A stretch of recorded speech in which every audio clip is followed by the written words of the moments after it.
द्वितीय विश्व युद्ध के अंत के करीब मैंने पढ़ा है कि अमेरिकी सेना के सदस्यों को ले जा रहा एक विमान घने न्यू गिनी के जंगल में दुर्घटनाग्रस्त हो गया, जहां नरभक्षी जनजातियां रहने के लिए जानी जाती थीं।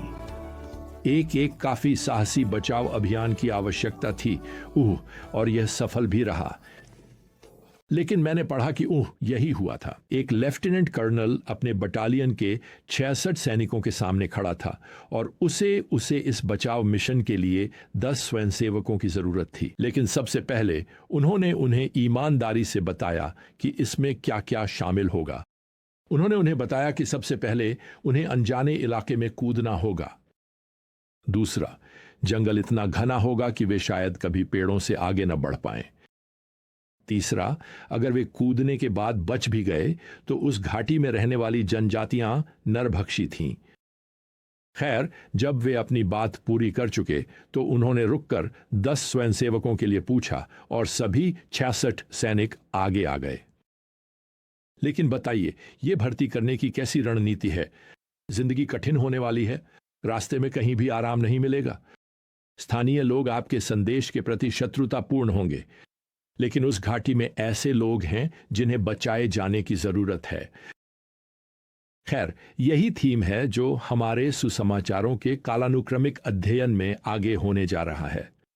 अब हम लूका के 10वें अध्याय पर चलते हैं, जहां यीशु 72 शिष्यों को कटाई के क्षेत्र की एक ईमानदार तस्वीर दे रहे हैं। वो उन्हें भेजने वाले हैं, जिसे हम उनका पहला मिशनरी यात्रा कह सकते हैं। और यीशु एक तरह से उन्हें प्रशिक्षण पुस्तिका दे रहे हैं, जो यहाँ पहली आयत से शुरू होती है। इसके बाद प्रभु ने 72 और लोगों को नियुक्त किया, यानी 12 शिष्यों के अलावा, और उन्हें 2-2 करके अपने आगे आगे हर उस नगर और स्थान में भेजा जहां वह स्वयं जाने वाले थे। अब उन्हें 2-2 करके भेजने से न केवल प्रत्येक टीम को संगति मिली, बल्कि प्रोत्साहन भी मिला। और इसके अलावा इसने पुराने नियम की उस आवश्यकता को भी पूरा किया कि वैध गवाही के लिए 2 गवाह जरूरी होते हैं। अब ये 72 शिष्य कौन हैं?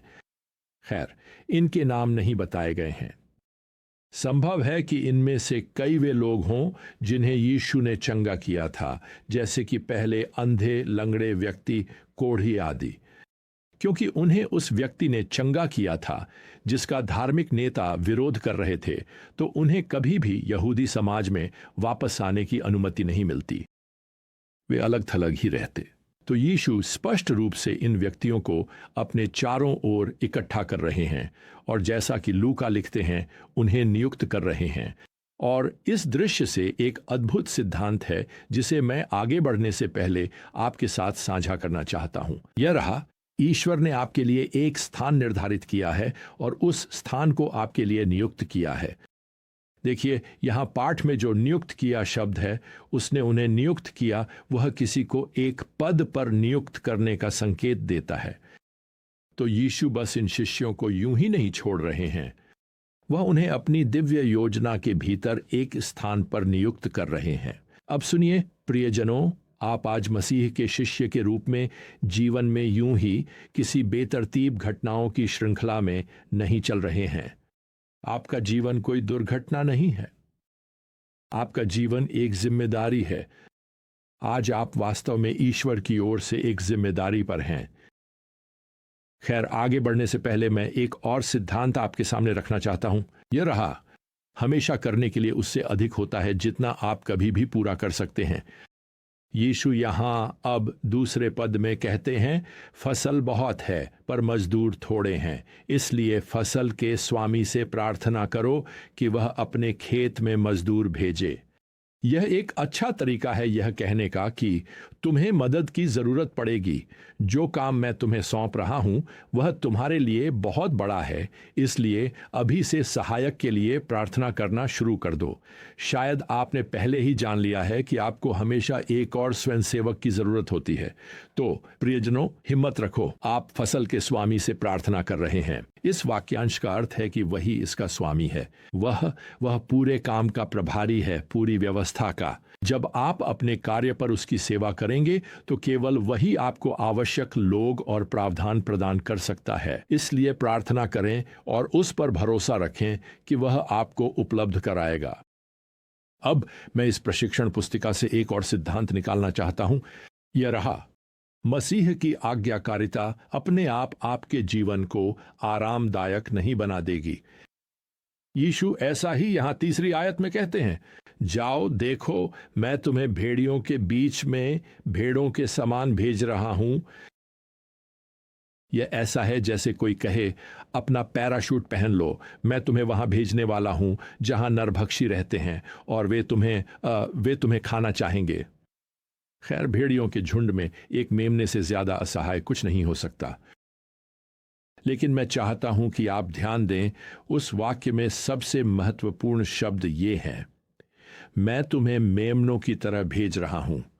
यह कहने का एक और तरीका है, तुम अकेले नहीं रहोगे। देखिए, उनकी असहायता उन्हें उनकी निर्भरता की याद दिलाएगी। अगर वे जीवित रहते हैं या मरते हैं तो वह उसकी इच्छा से ही होगा और केवल उसकी अनुमति से, क्योंकि वही उन्हें भेज रहा है। और क्योंकि वही उन्हें भेज रहा है, कोई भी उन्हें नहीं रोक सकता जब तक कि उसकी दिव्य इच्छा न हो। अब क्या प्रभु हमसे आज ऐसा कुछ करने के लिए कह रहे हैं जो वह खुद नहीं करेंगे? तो मैं आपको याद दिला दूं कि यीशु अंततः इन शिष्यों को यह दिखाएंगे कि भेड़ियों से घिरे मेमने का क्या अर्थ होता है। देखिए, परमेश्वर का मेमना क्रूस पर चढ़ाया जाएगा, उसे क्रूस पर चढ़ाया जाएगा, लेकिन यह भी दिव्य योजना के अनुसार ही होगा। अब यहां एक चौथा सिद्धांत है। जब आप अपनी नियुक्त जिम्मेदारी पर यथार्थवादी दृष्टिकोण बनाए रखते हैं, यह रहा, प्रभु जितना आपकी चाल चलन को विकसित करने में रुचि रखते हैं, उतना ही वे चाहते हैं कि आप उसका वचन पहुंचाएं। अब हमें यह यात्रा संबंधी निर्देशों से मिलता है जो यहां चौथे पद से शुरू होते हैं। यीशु कहते हैं, न तो पैसे की थैली, न झोला, न जूते साथ ले जाओ और रास्ते में किसी से अभिवादन मत करो। नहीं, यीशु अपने शिष्यों से यह नहीं कह रहे कि वे मिलनसार न हों या नमस्ते न कहें, बल्कि वे चाहते हैं कि वे अपने मिशन को एक तात्कालिकता की भावना के साथ लें। आपको यह समझना चाहिए कि उन दिनों में एक अभिवादन पूरे भोजन के दौरान या शायद पूरे दिन तक चल सकता था। ऐसा मत करो, अपने मार्ग पर बने रहो। यहां पैसे की थैली या अतिरिक्त कपड़ों की कमी यह हर दिन प्रभु की व्यवस्था पर पूरी निर्भरता पैदा करेगी। देखिए, जब आप प्रभु की सेवा कर रहे होते हैं तो यह आसान है कि आप इस बात में अधिक रुचि लेने लगें कि परमेश्वर आपके माध्यम से क्या कर रहा है, बजाय इसके कि वह आपके लिए क्या कर रहा है। आप उन प्रावधानों के क्षणों को चूक जाते हैं और मुझे लगता है कि यही बात यहाँ 5 और 6 पदों में है, और शांति के पुत्र के उनके मेजबान बनने की संभावना भी यही है।